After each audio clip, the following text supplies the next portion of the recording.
क्या कभी आपके मन में ये प्रश्न उठा है कि यदि भगवान ने इस सृष्टि को बनाया तो भगवान को किसने बनाया? यदि हर चीज का कोई कारण है तो क्या भगवान का भी कोई कारण होगा? और यदि भगवान का भी कोई निर्माता है तो फिर सबसे पहला कौन था? आज हम इसी रहस्य को अष्टावक्र की दृष्टि से समझने का प्रयास करेंगे।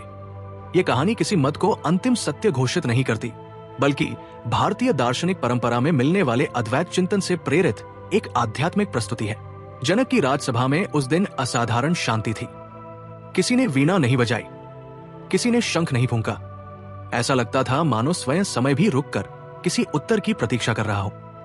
राजा जनक ने महर्षि अष्टावक्र की ओर देखा और कहा, गुरुदेव, मेरे मन में एक प्रश्न वर्षों से घूम रहा है। बचपन से सुनता आया हूं कि भगवान ने संसार बनाया, पर जब मैं अकेला बैठता हूं तो मन पूछता है, यदि भगवान ने सब कुछ बनाया तो भगवान को किसने बनाया? सभा में बैठे अनेक विद्वान एक दूसरे का मुख देखने लगे। कुछ मुस्कुराए, कुछ असहज हुए, पर अष्टावक्र के चेहरे पर वही शांत मुस्कान थी।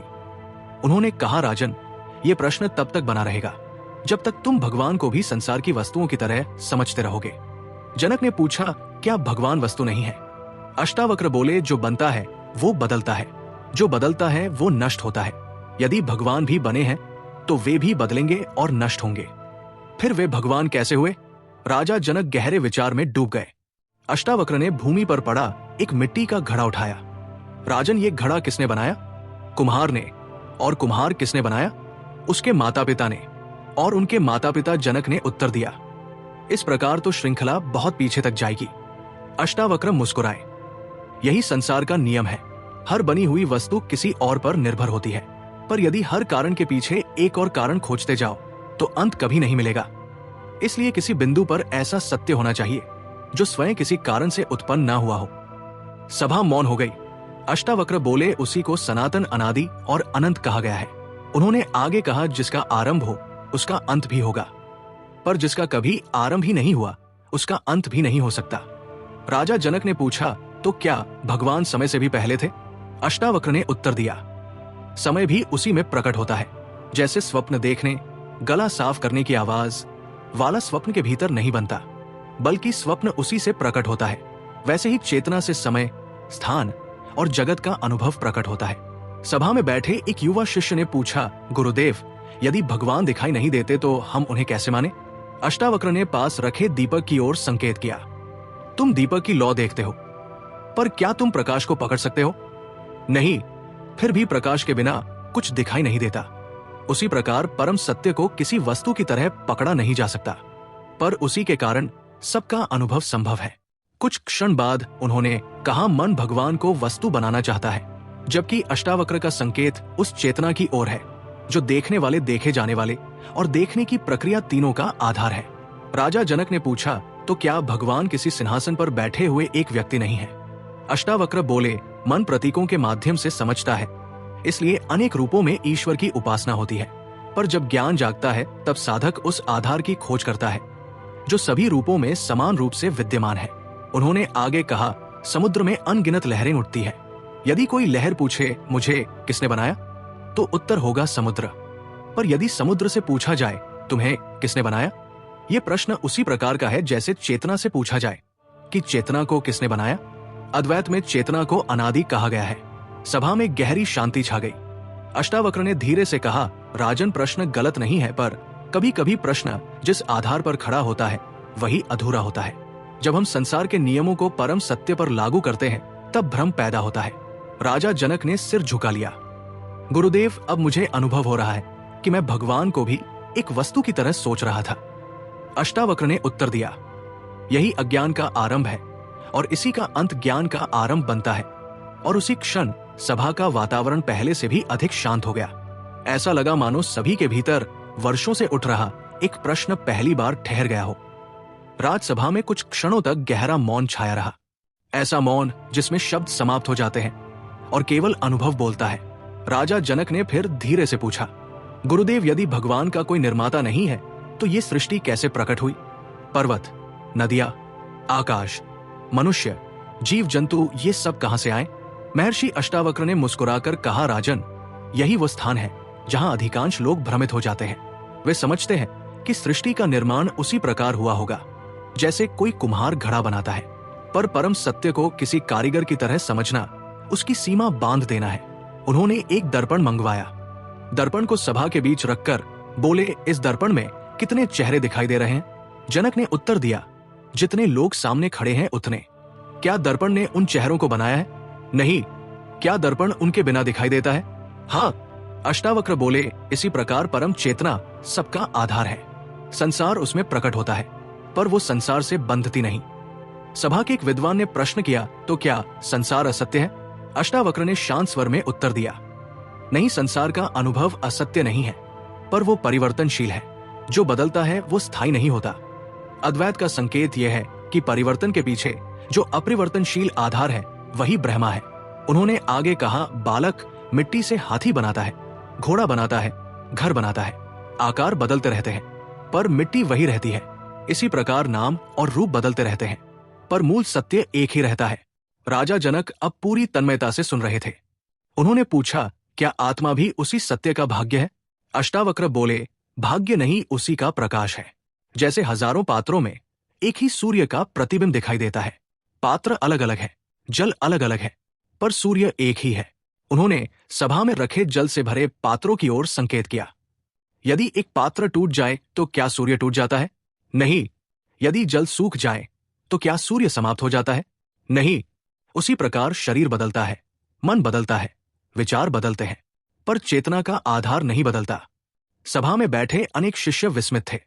अष्टावक्र ने आगे कहा, मनुष्य भगवान को बाहर खोजता है, क्योंकि उसकी दृष्टि बाहर की ओर भागती है, पर जिस क्षण वह अपने भीतर की शांति में उतरता है, उसे अनुभव होने लगता है कि जिस सत्य को वो बाहर खोज रहा था, उसका संकेत भीतर भी उपस्थित है। राजा जनक ने पूछा, यदि ऐसा है तो लोग भगवान को अलग अलग रूपों में क्यों पूछते हैं? अष्टावक्र ने उत्तर दिया, क्योंकि मन रूपों के माध्यम से प्रेम करना सीखता है। किसी के लिए शिव मार्ग है, किसी के लिए विष्णु, किसी के लिए माता, किसी के लिए राम या कृष्ण उपासना के अनेक रूप हो सकते हैं। पर यदि वे साधक को अहंकार से मुक्त करें और सत्य की ओर ले जाएं, तो वे उसी परम लक्ष्य की ओर संकेत करते हैं। फिर उन्होंने एक अत्यंत गहरी बात कही, जब तक तुम पूछते रहोगे भगवान कहाँ है, तब तक दूरी बनी रहेगी।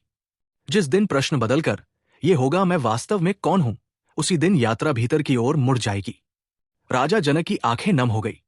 उन्होंने कहा, गुरुदेव, अब मुझे लग रहा है कि मेरा प्रश्न भगवान के बारे में कम और अपने अज्ञान के बारे में अधिक था। अष्टावक्र ने उत्तर दिया, यही ज्ञान का द्वार है। सही प्रश्न मनुष्य को सत्य के निकट ले जाता है। सभा में उपस्थित एक वृद्ध आर्षी ने पूछा, गुरुदेव, तो क्या भगवान से बड़ा कोई नहीं?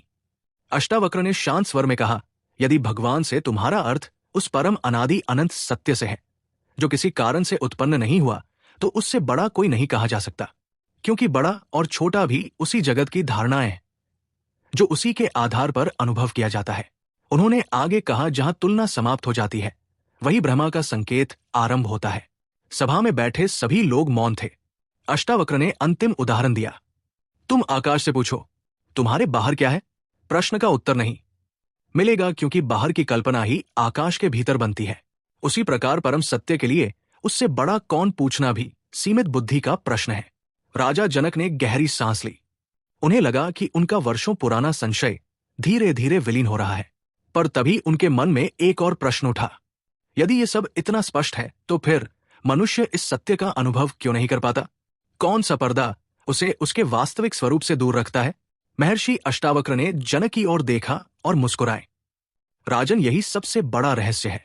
अगले चरण में हम उसी पर्दे को पहचानेंगे जिसने मनुष्य को अपने ही सत्य से दूर कर रखा है। राजा जनक के प्रश्न के बाद पूरी सभा शांत हो गई।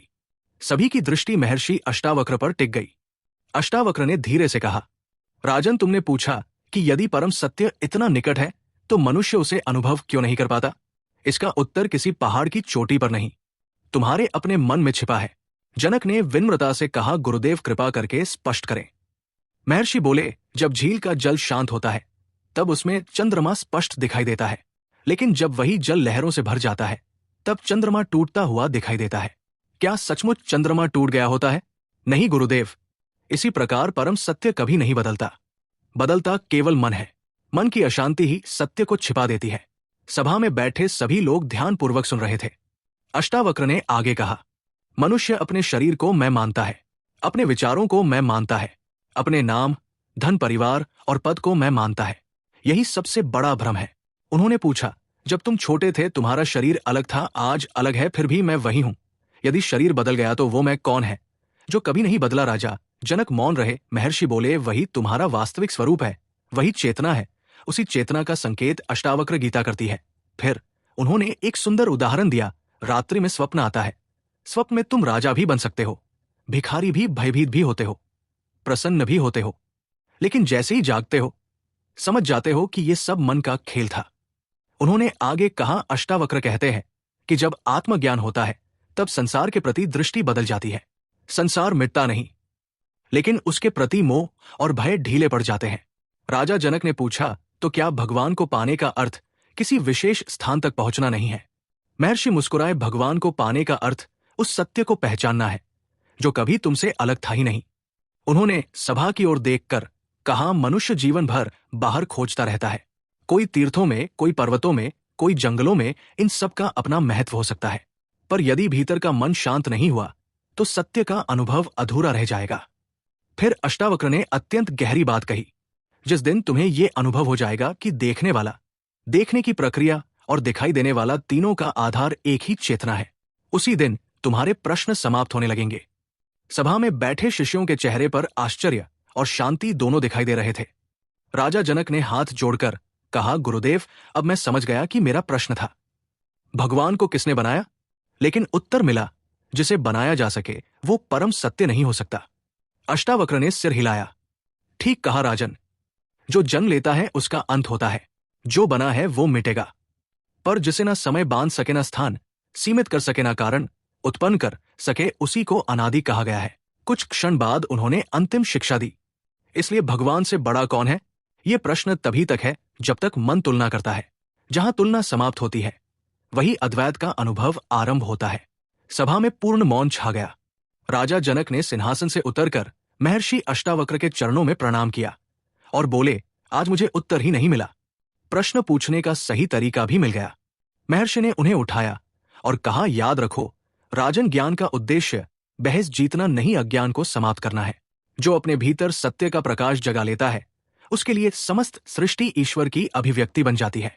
उस दिन के बाद राजा जनक का जीवन बदल गया। वे पहले की तरह राजकाज करते रहे, पर भीतर से उनका दृष्टिकोण परिवर्तित हो चुका था। अब वे प्रत्येक व्यक्ति में उसी चेतना का सम्मान करते थे जिसे महर्षि ने अनादि और अनंत कहा था। प्रिय श्रोताओं, ये प्रस्तुति भारतीय अद्वैत दर्शन और अष्टावक्र से प्रेरित आध्यात्मिक चिंतन पर आधारित है। इसका उद्देश्य किसी की आस्था का विरोध करना नहीं, बल्कि आत्मचिंतन के लिए प्रेरित करना है।